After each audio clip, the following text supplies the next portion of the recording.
Hi friends, welcome to J talks. ఈ video నచ్చితే like చేయండి, షేర్ చేయండి, సబ్స్క్రైబ్ చేయండి. మన శరీరం నిశ్శబ్దంగా మనల్ని ఎలా కాపాడుతుంది? మన శరీరం ఎప్పుడూ మనతో మాట్లాడదు, కానీ ప్రతి క్షణం మన కోసం పనిచేస్తూనే ఉంటుంది. నొప్పి చెప్పకుండా, అలసట చూపించకుండా మన జీవితాన్ని నడిపిస్తుంది. మన గుండె పగలు రాత్రి తేడా లేకుండా కొట్టుకుంటూనే ఉంటుంది. మన ఊపిరితిత్తులు మనకు తెలియకుండానే ప్రతి శ్వాసను నింపుతాయి. కిడ్నీలు నిశ్శబ్దంగా మన రక్తాన్ని శుభ్రం చేస్తాయి. మనకు అవసరం లేని విషయాలను బయటికి పంపుతాయి. మన మెదడు మనకంటే ముందే మనల్ని కాపాడే నిర్ణయాలు తీసుకుంటుంది. అన్ని అవయవాలు కలిసి మనను బతికిస్తాయి. కానీ మనం ఏం చేస్తాం? నిద్రను త్యాగం చేస్తాం. నీరు తాగడం మర్చిపోతాం. తప్పు ఆహారం తింటాం. ఫోన్లో గంటల కొద్దీ మునిగిపోతాం.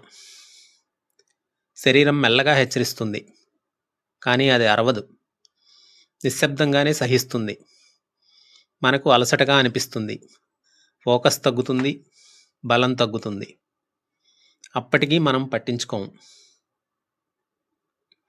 లక్షణాలు స్పష్టంగా కనిపించేసరికి నష్టం ఇప్పటికే చాలా దూరం వెళ్ళి ఉంటుంది. అప్పుడు మనం అంటాం, ఇంతకు ముందే చూసుంటే బాగుండేది. నిజం ఏమిటంటే, శరీరం మన శత్రువు కాదు, అది మన మొదటి రక్షకుడు.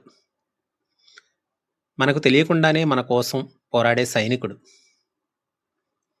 మన శరీరం మన దగ్గర ఏమీ అడగదు, కేవలం అవకాశం ఇస్తుంది. ఇప్పుడు జాగ్రత్త పడితే ముందు రోజులు బలంగా ఇస్తుంది. ఇప్పుడు నిర్లక్ష్యం చేస్తే ఒకరోజు నిశ్శబ్దంగా మన వేగాన్ని తగ్గిస్తుంది. ఎంచుకునే అధికారం మనదే. శరీరాన్ని వినాలా, లేదా తర్వాత బాధపడాలా? రోజు చిన్న జాగ్రత్తలు: సరిపడా నిద్ర, నీరు, సరైన ఆహారం. ఇవి పెద్ద కష్టం కాదు, కానీ వీటి వల్ల జీవితం మారుతుంది. శరీరాన్ని గౌరవించు, అది జీవితాంతం నిన్ను కాపాడుతుంది.